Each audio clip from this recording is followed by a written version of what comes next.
Hello. Another check-in this week leading up to our CSA season. Sometimes we'll be doing video updates on the farm and sometimes in the truck, because the truck is one of the only places where we get private time away from woofers and children, and it's time and away from animals and the farm. And it's time that we would otherwise just be sitting and chatting. So we thought we'd chat with you today about what we're working up towards with the season and where we're at. So this time of year is busy with animals, but it's also the start of our garden season, which means a few things. It means starting seeds, and I'll let Sheldon mention what that entails. But it's also when we order our seed and when we're doing a lot of garden planning for ensuring that we have enough veggies for your family this summer, and deciding what kinds of veggies we're going to plant and where. We're lucky to have 3 different plots that we will have gardens at this year. So there's a lot of planning involved in just all the calculations of how much of what vegetable and what varieties and how many beds and how many pounds of vegetable each bed will produce, and then how many seeds we need for each bed. There's a lot of math. So we built Good thing I like math.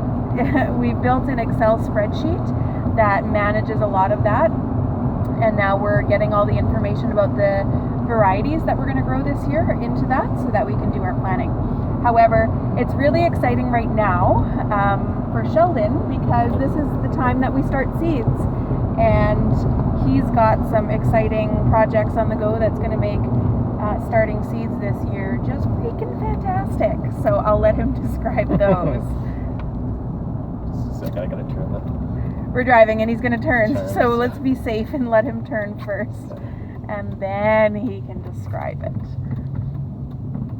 All right.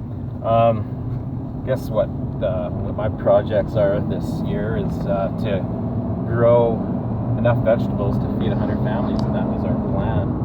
Last year we did 40 CSAs, and this year we want to ramp it up a little bit.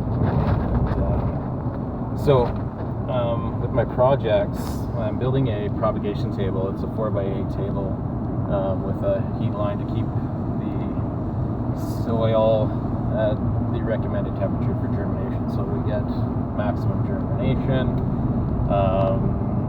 quicker germination, and so that's a pretty exciting thing for me. I've always just used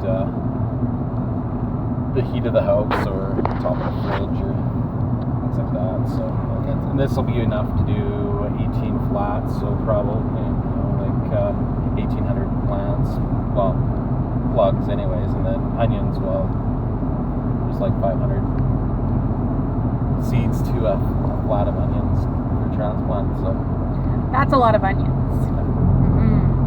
I don't know how many, like 8 different varieties we have. So one of the things that's exciting about the propagation table and getting seeds started faster for germination, and also being able to start them indoors, is that it means that you get certain veggies earlier in the season, whereas you might otherwise have to wait longer. So having onions started early and getting our tomatoes started and cucumbers and the things that we'll transplant, it just means that you get veggies in June instead of July. So that's awesome. Yeah, I want to be able to have vegetables, or not vegetables, but tomatoes by the 15th of June. So Woohoo! start some now and then hope for the best. And then you've got another project that's going to make seeding amazing. What's that? Oh, a vacuum seeder. So what is the DIY, normal process for seeding a flower? just by hand. What does that mean? It takes hours and hours to do So- very little work. So you've got So these it's a trays of soil blocks, so it's got little compartments for soil, and then you sprinkle 1 to 3 seeds at a time into each tiny little compartment, and you don't want to get too many seeds in there because then you're just wasting, Some of or them- they might compete with each other. And some are like 288 cells per. 288 holes for seeds that you do by hand. It was ridiculous last year. It was absolutely insane. We did thousands of peppers and tomatoes all by hand. So the vacuum seeder will do what? Approximately about 150 trays per hour. 150 trays per hour. So 150 trays last year would have taken us a couple days to do. So that'll be done in an hour. And how does it work? Basically, it's a box with a seed plate with a determined hole. So the seed gets basically sucked up to the edge or to the hole, and then tip it over and put it on top of the flat and disconnect the vacuum, and the seeds drop in, and then cover them up and water them. It's pretty amazing. So the plate that Sheldon's talking about, it has these little indentations in a metal plate with a tiny hole at the end of the indentation. So when you put seed, you just sprinkle seed all across the plate and turn the vacuum on, then wipe the rest of the seed off, and only the seed that you want to have go into the tray will be suctioned to the plate through the vacuum. And then when you tip it over and release the vacuum, all the little seeds drop into just the right spot in the tray. So then you've got this tray that has just the right number of seeds in just the right spots, and it's magic. So we're really excited about this. Yeah. So these are some of the exciting things that we have going on right now. We got some exciting new tomato varieties too, a lot of heirlooms. Excited about those. Yeah, and it's a really warm day today, so it makes it even more exciting thinking about the snow being gone and getting the gardens in. One of the next videos I want to show you where some of the gardens are going in. Right now we have the pigs in some semi-permanent pens over top of the garden site, and what they're doing is rooting it up and eating all the roots and seeds and everything that's down there, all the weeds that would otherwise come back in the spring. Rhizomes, yeah, and they're just rooting it all up and eating it all out, and they're tilling the soil for us at the same time, and it's just to the right depth, and they're such happy little workers, and then they make bacon, and it's just a win-win-win. So I'll show you those garden plots one of the next times that we're doing a video on the farm, and you can see where your veggies will be grown. Yeah, and after the pigs are in there, then the chickens will be put in there to clean up the pig manure and turn it into another type of manure. So it's a very sustainable cycle that we run with our gardens, and hopefully we'll just have weed seeds to worry about instead of really invasive weeds. Well, some people call them weeds, but Canada thistle and quackgrass. The pigs take care of that for us. So they're happy to.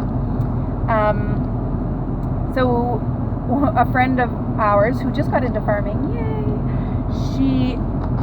we were talking about seeding and how we seed on the full moon and just on the new moon, and how we go about that. And she's kind of making fun of us because we're like full on biodynamic on our farm, so we use different types of manure for different crops, and every type of manure on the farm ends up getting used and sometimes cycled through many times, and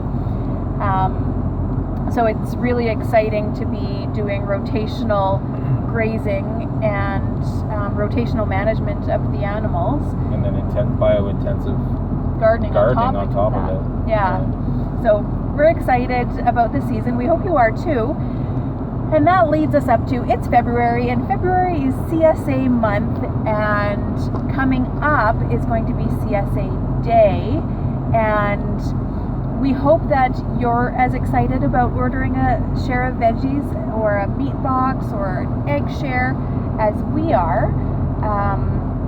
It's exciting to be on the new farm. Or fruit, or a fruit share. We're going to have fruit again. we have a baker online this year too, so we'll bring you some breads as well, and I don't know if there's anything else. And some pre-made meals from a lovely Ukrainian baba. I don't know if she's okay with me calling her that. She's going to be making cabbage rolls and pierogies, things like that. And then honey in the summer. And that's it. So lots of options. Right now is a really important time for CSAs because it's when we plan for what we're going to produce. It's when we buy our seed that we're going to need to grow everything. And so it seems like it's really early to be worrying about vegetables for the summer or your meats for the summer, but it's actually when the majority of our planning for the entire farm for the year happens. And that planning really requires that we know how many people that how many families we're going to be feeding this year. So we invite you to think about your shares, ask us any questions you have. We're going to take some questions actually on the Facebook page and start answering them in videos. So any questions you have about how we grow, it's news, and how the CSA works or where our locations will be, all of that kind of thing, send us your questions and then we can answer them. And I think that's it for today. Hope you're keeping warm. It's not hard right now. It's freaking gorgeous out. Should be ice fishing. We really should be ice fishing. It's a little windy though. Maybe soon. I hope you get to go ice fishing too. Have a great day.